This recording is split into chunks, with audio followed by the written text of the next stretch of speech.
Good morning, friends. How lovely it is to be here with Journey Home Meditation for the morning sit today. I'm Michael. I am going to be bringing us through a bit of the practice this morning. A little bit of breath work, some contemplation, some poetry, some meditation practice. And I am very happy to be here with this practice and with each of you. I've been gone for a little while this week. This last week I was gone. I was did a lot of traveling, actually.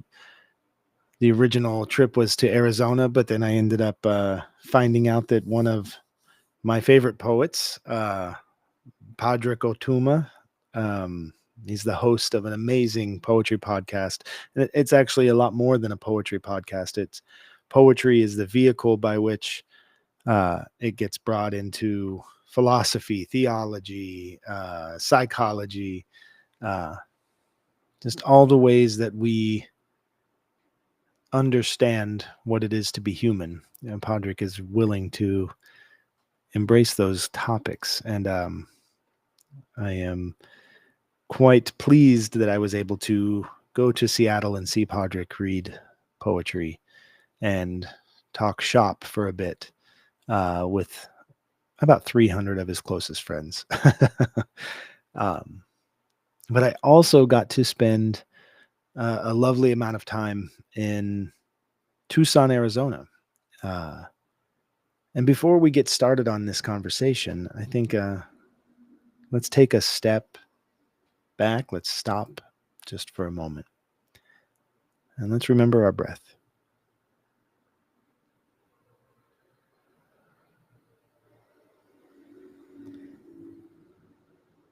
Three conscious, intentional breaths, breathing in through the nose to the bottom of the belly. And just feeling what it is we're carrying into this moment with the first breath. Recognizing what it is that we are experiencing because of that feeling, because of those beliefs, and then letting it go with the third.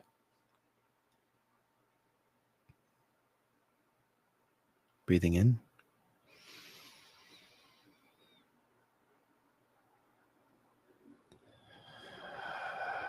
And breathing out.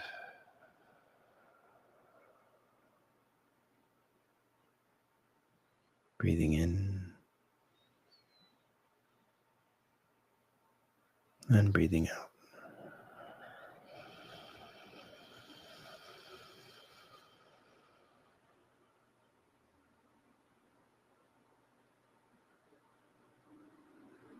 And breathing in.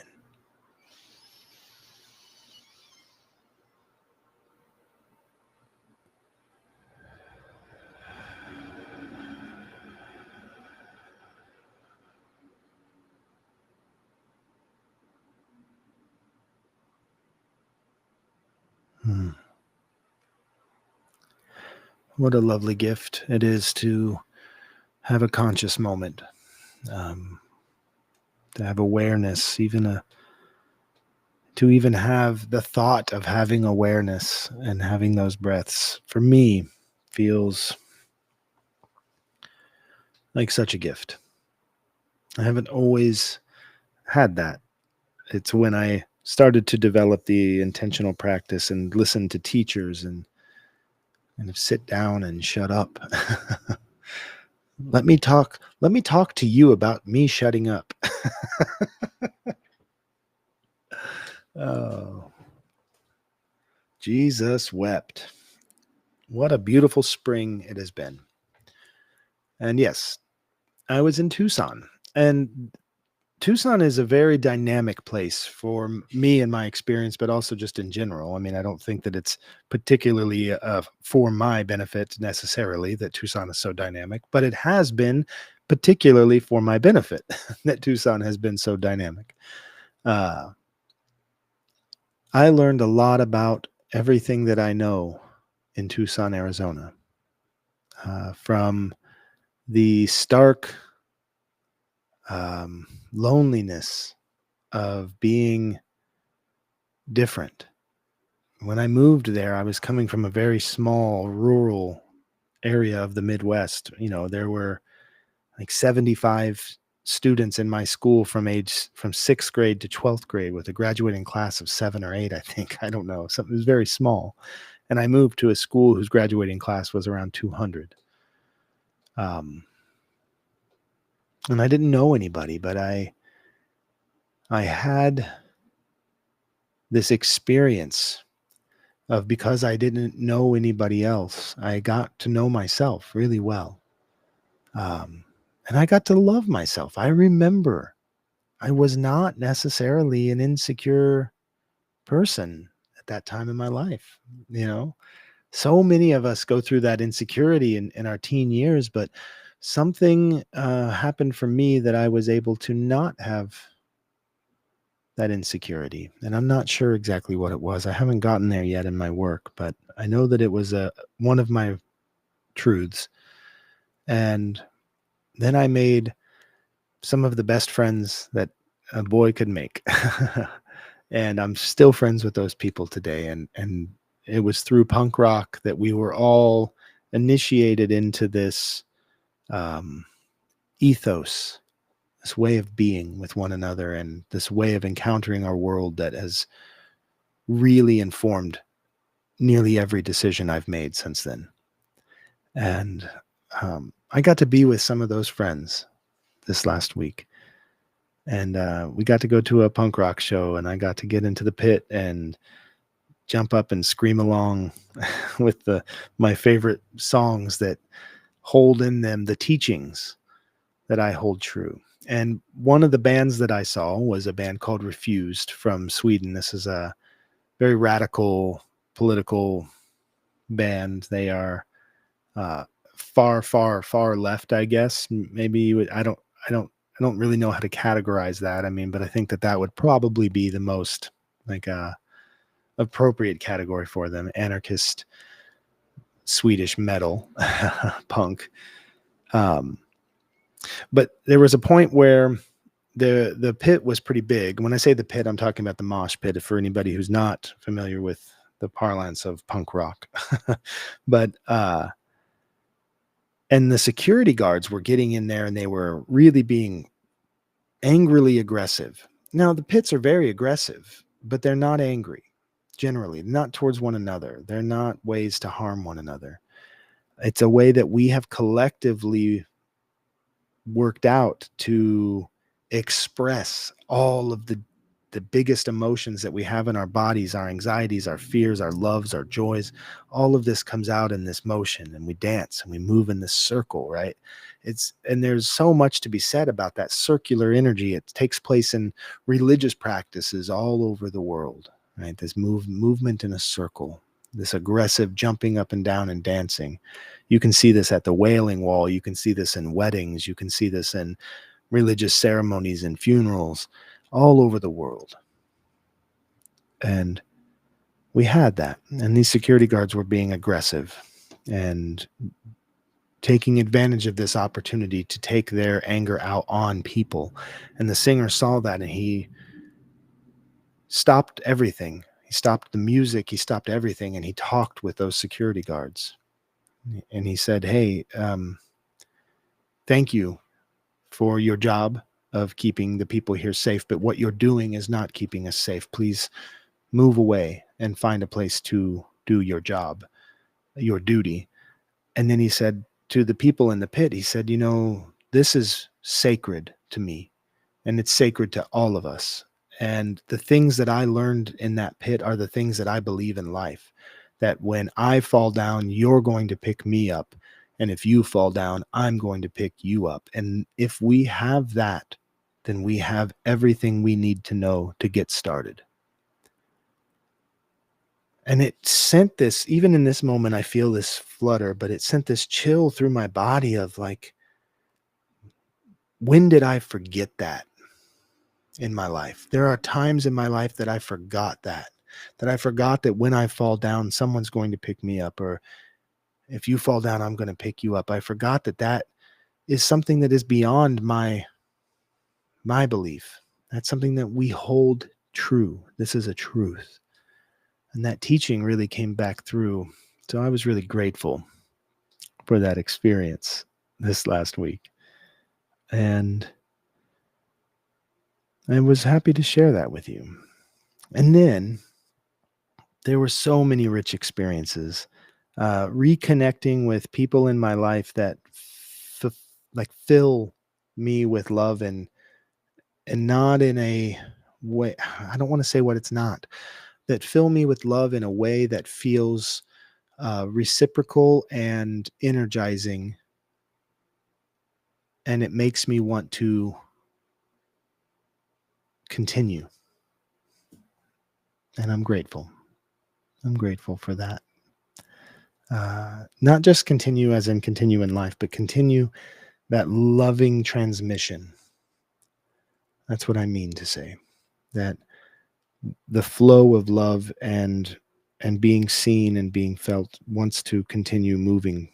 It can't be blocked. I'm not a reservoir of those things. I am a channel of those things. They have to flow through me because they came to me flowing through others.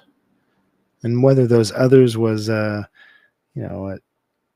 800 or 1,000-pound horse named Max, or a dear friend I haven't seen and embraced in decades, or a moment of quiet solitude on a rock before sunrise in the desert. That love is flowing through all things,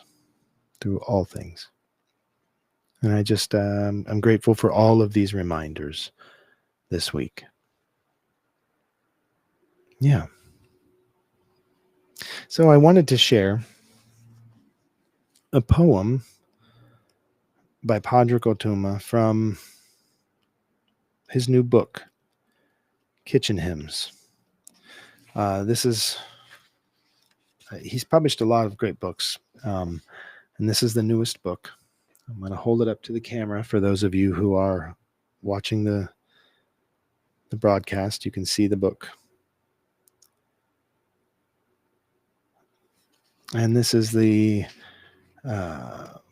second poem in the book, called Mother Brendan's Opening Words at Ash Wednesday Mass. Darlings, look around. Next to you's the nurse, the cleaner, the doctor, the child minder, the waiting, the hoping, the barely surviving, the can't get out of bed, can't sleep, can't cope. There's the teacher out of work, the disaffected priest, the taxi driver, the shopkeeper, broke shareholder, tourists, retirees, waitresses, bankers, administrators, the tired and committed, the excited and the stressed. I know you expect me to bless you in the mysteries of God, but I prefer the strangeness of each other, darlings. Look around.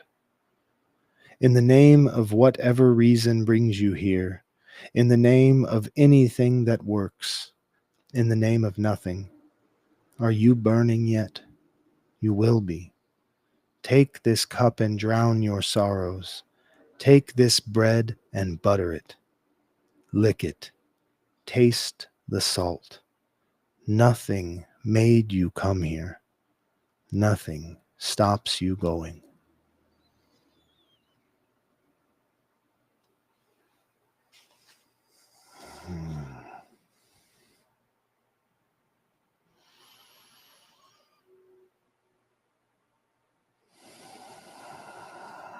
When I start to feel insecurity, it feels foreign and familiar. But it feels familiar in the sense that I'm used to it coming round, and foreign in the sense that I understand that this is not from who I am. This is a lesson that I've learned that I forgot to forget. And There's so much pathologizing that we do in this world. I was listening to clips of a podcast this morning. I'm trying to find a specific podcast about a specific subject, but everybody on there was an expert in pathologizing people. Well, these people are like this because of this, and that's how they are now. And I just think to myself, no, that's not how any of us are now. It's just what now might look like from how you are now. We have to remember that when we look backward, when we look forward, and when we look outward at anyone around us, going back as far as we can remember, going forward as far as we can dream, it's the exact same lens with which we look inward. The way that I'm looking in at myself is exactly how I'm going to look back. So if I am looking in at myself with feelings of lack and feelings of danger and fear and scarcity and insecurity, when I look back, I'm going to find all of those things justifying that belief. And when I look forward, I'm going to justify those beliefs with a strange kind of prayer about what tomorrow could be. And that is a huge reminder to me that I have to understand the lens by which I'm looking inward. I have to. If I don't attempt to have that relationship, at least to understand that it is a lens, it's not a fact. It's not a foregone conclusion. And there are no amount of expertise that you're going to gain on this. I am not an expert in my relationships, right? I'm a participant. I'm here with this relationship. The moment I become an expert on it is the moment I'm filled with disappointments, rejections, inabilities to live up to ideals. Perfectionism is the disease in this case. Perfectionism is what you rely upon to defend your expertise. And oftentimes, perfectionism is that very thing that we use to justify our feelings of lack. We use that perfectionism. We expect things. We expect people. We expect situations, ideas, relationships to be perfect so that we can justify that we are failures. And we are not failures. We are dynamic. Right? We are dynamic.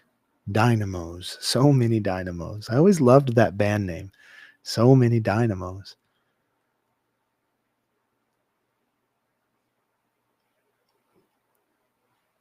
And I think about that when Padre Kotuma takes us through Mother Brendan's Mass, her opening words at Ash Wednesday Mass. Now, we just had Ash Wednesday before Lent, and we're coming up on Good Friday. So this is the Holy Week. This week is leading up to, in the Christian theology, right? This is, and not just the Christian theology, but in the Gospels of Christ, because that Christian theology is also understood and read in other religious practices as well. And that doesn't make it the universal truth, but it does lend to it a sense that, according to what Mother Brendan is saying here, darlings, look around. Next to you's the nurse, the cleaner, the doctor, the childminder, the waiting, the hoping, the barely surviving, the can't get out of bed, can't sleep, can't cope. There's the teacher out of work, the disaffected priest, the taxi driver, the shopkeeper, broke shareholder, tourists, retirees, waitresses, bankers, administrators, the tired and committed, the excited and the stressed. Right? Mother Brendan is letting us know that there's not a universal truth, but there's a truth that you are universal. And look around you. You are surrounded by all of these aspects. We are aspects. And there is perfection in that. But the perfection is not in the expectation of fulfilling roles. The perfection is that where you can't be, someone is. And where someone can't be, you are. And when I fall down in the pit, you're going to pick me up. And when you fall down in the pit, I'm going to pick you up. And we're going to continue the flow and continue the cycle in the movement.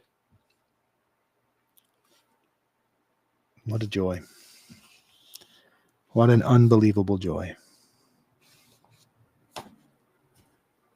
And I think about that when I start to feel insecurities, when I start to feel that my connection is threatened.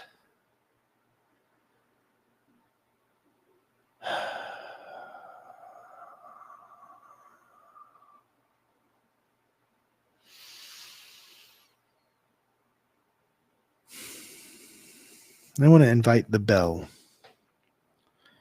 I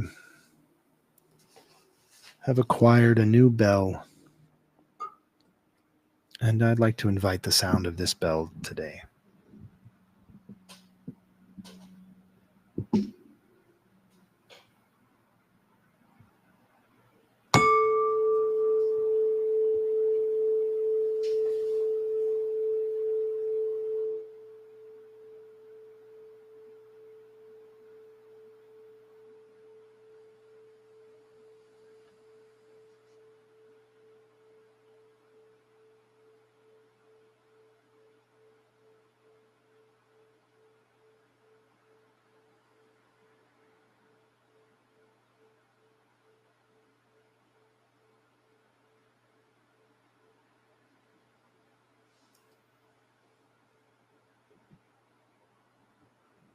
In the practice,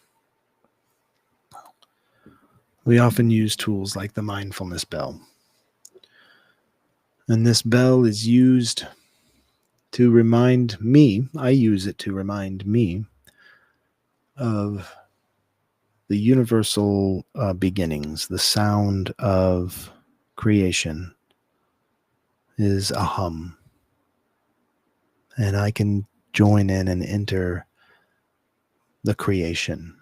We are still the creation. We are still in creating. We are creating right now. We are the universe creating itself. We are consciousness unfolding, blooming all the time.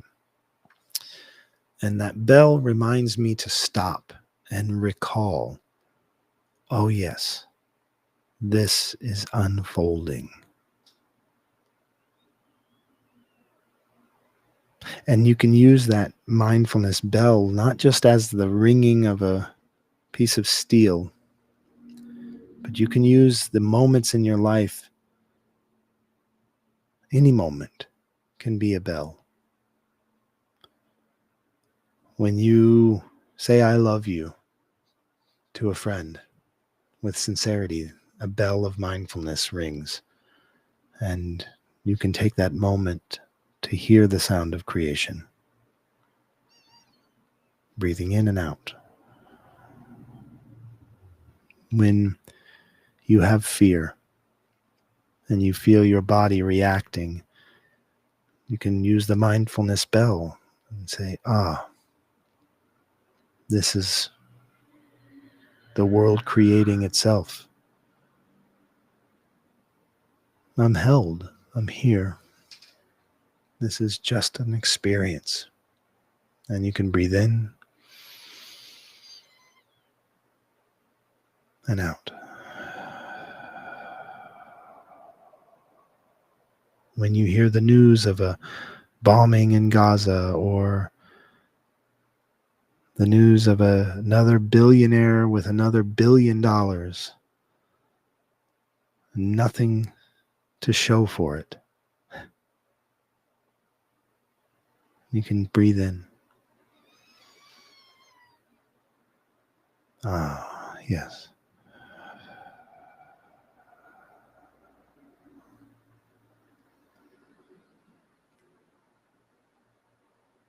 And it's okay to find those moments where you fall into the groove. I listen to a lot of music on vinyl. I love vinyl records. I'm a bit of a hoarder. I'm a collector. My family will tell you. I have these small obsessions: poetry books, horror movie VHSs. I've stepped away from that obsession a bit. Um, Vinyl records. And the thing about a vinyl record is when you are in that groove and you have all of the parameters set just right, the sound is so clear. The sound is so clear. And you are hearing literal vibrations, right? The movement of these things. And you're hearing the sound of friction and the rubbing together of these things that create a beautiful song. And it's okay when you find yourself falling into that groove where everything becomes more clear, brighter, lovelier. And there's no reason to carry guilt or shame or fear into that. And if you fall, I'm going to pick you up. And if I fall, you're going to pick me up. And we're going to find that groove. All of us sitting in Mother Brendan's Ash Wednesday Mass. The last two lines of the poem are what I'm going to leave us with today. And I want to thank Padraig for sharing these works with us and for giving us the glory of Mother Brendan. Nothing made you come here. Nothing stops you going. Hariom.